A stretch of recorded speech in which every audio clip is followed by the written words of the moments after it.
Today, we will be talking about internet identities and in-groups. And then some of the toxic, problematic results of some identity. It's going to be so much fun. I'm going to use some scientific terms that I've used that I think is actual terms that they use in sociology, but I'm mostly pulling on my own experience and things that I've heard from YouTubers and read on forums and noticed in my own life. Why I've noticed this is because I've identified with several groups in the past. Now, groups are not a bad thing. Humans are social creatures. We need to talk to one another to survive. There's lots and lots of drawbacks, lots of mental stresses that happen when a human is alone. So much so that when we send people to space, we make them spend 2 days in a soundproof chamber to see how they can handle being all by themselves. It's nuts. How much we need one another. Joining groups or socializing with people that have similar interests is not a bad thing. It exposes us to new ideas, to new lines of thought, to people themselves. We get to know one another. We get out of our own headspace and we get to experience the life through other people that have similar experiences. It's healthy. It's good. Now, some groups take up so much importance in a person's life or are such a presence that they take up part of the person's identity, and that person takes that group with them. Big ones that I can think of are religion and politics. These so much encompass beliefs and grouping that a person can just take it up as identity as shorthand for what they believe and who they are as a person. And through that, they're easily or more easily able to talk to other people. Another big one is sports. Sports is such a ubiquitous thing that strangers can straight up talk to one another. And it's great in that aspect. I love that aspect of sports, that two people can just come together and have a conversation. I just don't love sports. So being part of a group is good and healthy. The flip side comes in when you start considering outgroups. People that are not considered part of the group. Now, not every in-group has to have an outgroup, or not has to even evolve to that point. Christianity, several people think of there are outgroups, there are atheists, there are antagonists, but there's a lot of Christianity that considers those outgroups potential in-groupers, that wants those outgroups to be included and wants to spread itself among them, in order, because that's part of their beliefs, in order to spread. That's certainly the Christianity I believe in, that they do not have enemies. Their greatest enemies are their potential in-groups, their potential converts. The in-group wants the out-group to target for an enemy, but does not want to target out-group considering an enemy. That everyone is the same, and everyone is sinners, and everyone should come there. Can you tell? Can you feel a little bit preachy? I feel a little bit preachy. Christianity makes my tummy hurt. And the same is true for politics. Certainly the way it is now, the in-group does have an out-group. The other political party is an enemy. Even though they have so much in common where they care about world events and things that happen in the country, their beliefs so schism them that now there's pretty much a solid enemy there, where politics maybe used to try to reach out to the other aisle because their ideas didn't necessarily conflict. The next part of the problem comes in when we conflate the group, the beliefs, and our identity. So much so that attack on any of the three we consider an attack on us personally, and thus defend it proportionate to an attack on us personally. Not everyone that thinks there's problems with capitalism thinks there's problems with your religion or you personally. Not everyone that thinks that Christians are a little bit pushy thinks that you are pushy. Is it necessarily a problem that you feel personally attacked a lot? Yes and no, but it's not the full scope of consequences that we'll be driving to in this video. There are other lesser identities that still people fully take in their in-groups, such as gamer, TERF. To be clear, TERF isn't an identity they take upon themselves, but one that is thrust upon them by intersectional feminists. Oh, intersectional feminism. That is one. Also, third wave feminism and feminism are all separate identities / political. There's also identities like alt-right, which is something that Nazis, fascists, white nationalists, racists all take upon themselves to obscure all those other words, but that's what they are. That and people that are comfortable with Nazis and fascists and white nationalists. I think now that I mentioned all of the bad groups, you can see where I'm going to go with this. Cat? I'm sorry, I'm shooting a video. Certainly, cat and dog lovers also take that into their identities. You want down? You wanted so much attention, but now I picked you up. I don't know if you want down or not. Yeah. Oh. Kitty cat. So, one of the more pertinent ones this month is Pride. LGBTQ. And also, don't forget ace people. Non-sexual. Certainly, our sexuality and our gender expression do count as part of our identities. And, in recent years, has come into a bit of an in-group, out-group by those that want to be exclusionary to them. So, two of the biggest ones that have been excluded by their mainstream of their movement would be trans people and ace people, asexual people. Ace people aren't necessarily recognized because they are a lack of sensuality, a lack of attraction to people. Another big one is trans, because trans people have been part of the gay rights movement since the beginning, perhaps before the beginning. There are TERFs, trans exclusionary feminists, that think that trans people shouldn't be represented by gay rights because they are or are not gay. Talk about the mouthfeel. Now, this exclusion is dangerous because it puts trans people in danger. Other than the online harassment, which I'll touch on a bit later, but that is part of this, the online harassment does turn into physical violence, as people think that trans people are not only not what they say they are, but they're not people, and therefore, as freaks, they don't get to have the same consideration as we would have for a person, and thus there's several crimes, murders, and worse things that happen to trans people every year. And these are done mostly by white men, perhaps Christian, who see them as an outgroup. This is why the new gay movements and the new feminism movements aim to be intersectional. They aim to look for black people, the people with alternate kind of identities, the people that have been persecuted by society for years. And this is why it's a big deal that we fight this kind of in-group, out-group mentality. That we are inclusive to them, because otherwise they're left alone to be attacked and to be victims. We need to stand up for them as people, so we don't have to stand up for them against violence. Because the exclusionary ideas, the exclusionary outgroup that we put people in order to either be white nationalists or be pure, or in order to fight sin, is what makes people victims and what causes worldwide violence. And we have seen the results of these ideologies several times. In wars, in genocides. If you bring up any of these things, if you bring up that we committed genocide against the Native Americans, people will defend that genocide because the Native Americans kind of fought back.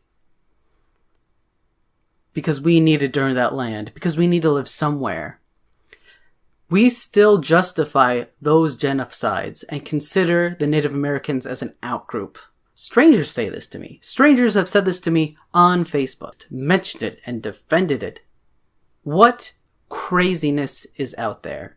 And that's why it's important to put out statements like we committed genocide against the Native Americans, and that was a terrible thing to do, and our country hasn't made up for it yet. And it's important to say that so that those people know that it is not safe to pick on outgroups like Native Americans, like trans people, like ace people, like atheists, or then someday even Christians. So now, my outro, but after the outro, I'm going to have a special segment for people who have threatened someone's life, and then I'm going to have another. Alright, all the things, like, subscribe, comment, check out my Patreon, follow me on the Twitter, there's so many links below. We'll have fun together. Yeah, fun. Fun's the word. It's fun. Hi. We're gonna talk about what do you do after you've threatened someone's life anonymously on the internet. Oh man, like, how do you bounce back, you poor soul? For lack of the desire to want to just say wrong thing is wrong is still done. And wrong thing is still wrong. What is wrong thing is symptom. Problem is lack of empathy. Problem is being selfish. But ideally, you should know this because you have already threatened someone's life. I've done a short, unscientific survey of the people that I know, asking them if they have threatened someone's life anonymously on the internet, and a lot of people said no.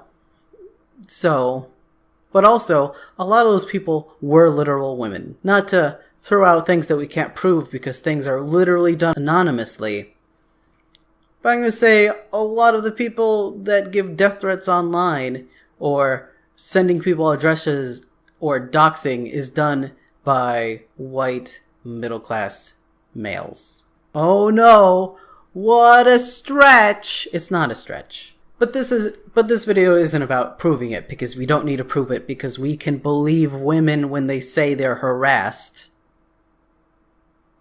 This video is about what to do now that, you're sorry about it, or you realize you might be sorry, or maybe you should be sorry. Step 1, don't do it again. Rocket science. I'm astounding upon you, rocket science. Don't do it again. Think about how the words you say have me. Oh god, the internet's so bad at this, especially the idiots that meme things. The things you say have an effect on people and mean things. Man, we're just amazing. Wow, I can't get over what a smart guy I am. People can't ever figure this out without me. How would it be about how to use the bathroom? Obviously, you should try to reject any simplistic thoughts you have of another person. And if you give someone I'm sorry. Alright, so at this point I realize I might have let the word slip. So this will be the sample to uncover everything else. Threatened someone's life. Threatened someone's life. Maybe you've realized that you were not much, or you didn't think very much of the words that you gave. But as a part of a whole of the internet, as dogpiling and mob mentality works, when one person starts going on someone, then more people do. It just seems like a wave of people and pressure, and that can do a lot to a person. Honestly, one person threatening someone's life with specificity can really mess up and traumatize a family, make people fear for their lives, waste taxpayer dollars when police have to investigate and report it, and it should be reported. Step 1 is to keep these things in mind and not to do it again. Step 2 is to apologize in some way. Now, if this was to a celebrity that's on Twitter that hasn't blocked you, it might be alright to say, hey, I once threatened your life and gave a detail. I am sorry. I realize it is wrong. But possibly, this person doesn't need to hear from you. Possibly, you never have to talk to them again. And maybe you shouldn't. Maybe it's better if you just fade away out of their recollection and they never need to think about you or the terrible thing you said again. Leaving them alone forever might be a fantastic idea. Unfollowing them from Twitter, not commenting on the things that they post. If what you did was really wrong and got reported to the police, part of apologizing might include turning yourself in. I do encourage you to turn yourself in, even if you're far away, even if you're in another country. Talking to the police and saying that you did that bad thing, and that you are sorry, and that you submit yourself upon mercies might do a lot. Especially if talking to the person whom you threatened is a bad idea or will be stressful for the person. They can usually handle talking to the police and the police saying, it's all right, you are no longer being threatened by this anonymous individual. We have them, we know who they are. In some cases, charges will not be filed or will be dropped. In other cases, you might just, have to go to court and trial for the bad thing you did. And that is a good thing. And you have to realize that is a good thing. Apologizing and saying you're sorry and owning up to it, part of that is accepting the consequences. And you might not want to go to jail, maybe because our country is really bad to former felons, ex-convicts. I can understand why that might be scary. Why that might disrupt your life. But also, you did that to someone else. And actually, before I forget, we're gonna throw in and include telling somebody to, let's say, do it themselves. Encouraging them to save you the trouble of trying to end their life and that they should end their life instead. Let's just include that when we're at this point in the video. Part 3 of don't let other people do that anymore. Don't let other people make your mistake. When somebody brings up a casual threat on someone's life, say, that's not cool. Say, that has a real effect. Say, this is part of an overall wave of harassment that this person's doing. You are harassing a person. Now, they may not believe you, and they definitely won't, because they are not in the headspace, to think about how people are people, but say it anyway. What they are depending on is anonymity. They are depending on being part, if they know it or not, part of a dog pile on a target.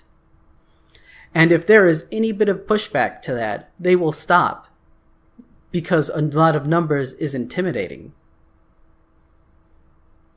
Just say, that's not cool. That's not an alright thing to do. You are not thinking about this person complexly.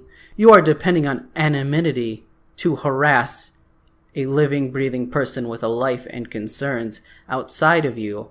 And you are doing a lot more trouble to them. And of course, people will play innocent. People will say, prove it. But you don't have to do that. You just have to say, no, this is bad. And you should. So that's it. It's part of empathy. Considering people as complex, emotional individuals that do things for reasons you might not like, but also reasons that they're allowed to do. Don't threaten people's lives or tell them to do that themselves. Do apologize, do own up to your actions, and do tell other people not to make your mistake. Even though we're in a wave of memes that just erode the meanings of words and don't take anything seriously, words still have meaning and there are still consequences for actions, and we need to stick to that. We need to remind each other of that. Thanks for watching this video on Pride Month, or as I'm interpreting it, No Shame Month. There'll be some serious and some not so serious and some naughty videos. I am taking a bit of a liberty with a month that is not mine, should not necessarily be mine.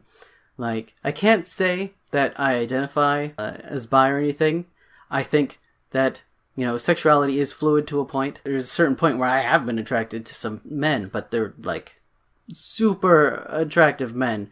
And I think a straight person can be, attracted to another straight person once in a while. Not that I want to go through bi erasure, but I don't think that's what I'm doing or what I am, so. All the same, be sure to watch out for some really cool content from some LGBTQ developers. In this video, I talked a little bit about identities and some of the worst parts, well, specifically the negative parts to identities and in-groups and out-groups.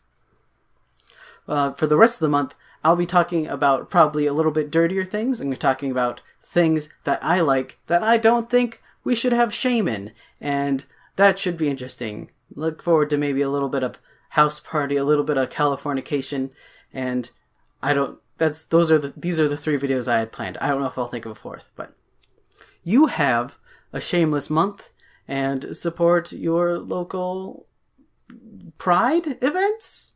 Yeah, visit Pride, celebrate. Woo! Oh yeah. Like, subscribe for more. Leave a comment. Tell me about your in-groups or your run-ins with toxic in-group, out-group. Maybe tell me if you've ever given someone a death threat. You don't have to admit a lot. Just vaguely say that you've said it to people. It's fine. It's fine now. We can get over it. Together. Also, check out my Patreon.